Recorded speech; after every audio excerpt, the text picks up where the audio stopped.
You've got to love vintage differences from cool climates like Central Europe and Oregon. They make for interesting wines to dissect intellectually and with a fork of food from your table. Vintage 2013 is just such a vintage, and we at Chehalem love it. 2013 is a tale of two harvests, one very early and one normal.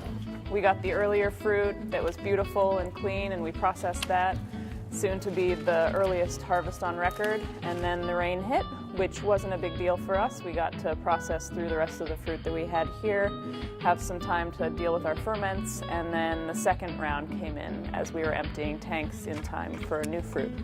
The second round of fruit was surprisingly beautiful as well, all the way through until the end, but it also meant that we had kind of an elongated harvest. The rain event and cooler days gave us upper elevation vineyards that had fine flavors from longer hang times. They retained valuable acidity.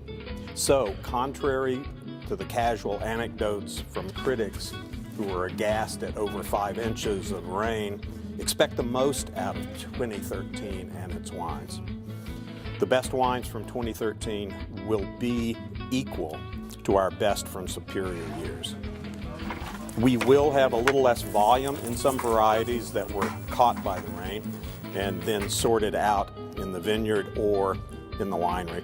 Approximately 2/3 of our normal crop load for some whites will be what we come up with. But those that made it to cellar are very good to excellent in quality. All of our Pinot Noir was harvested unscathed by any of the rains. Our philosophy always has been to patiently wait out the ideal flavors and the ripeness rather than to jump the gun. We were probably processing the fruit for about a month and a half, which is kind of a long harvest for us, but it also gave us enough time with the quantity that we had to make space for that fruit. The wines that I'm seeing now are a little bit lighter and more delicate than I was expecting from what was supposed to be the earliest harvest ever, and I'm actually quite pleased about that. It tends to be a little bit more fruit forward and a little bit more bright than I thought we were going to have, and so that's my preference as far as wine style is concerned. We probably won't have much over 14% alcohol, and for Oregon that's very typical and very nice. This vintage, 2013, is similar in nature to 1996, a year with warmth, richness, a slug of rain also, and deeply spicy wines that started light and then deepened into fully colored, highly lauded wines. Alcohols and acids for 2013 will be moderate to low.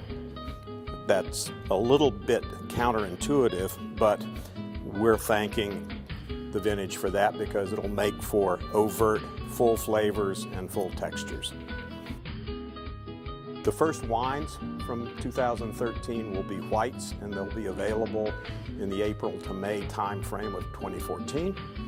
And reds, like Pinot Noir, will be available beginning early 2015.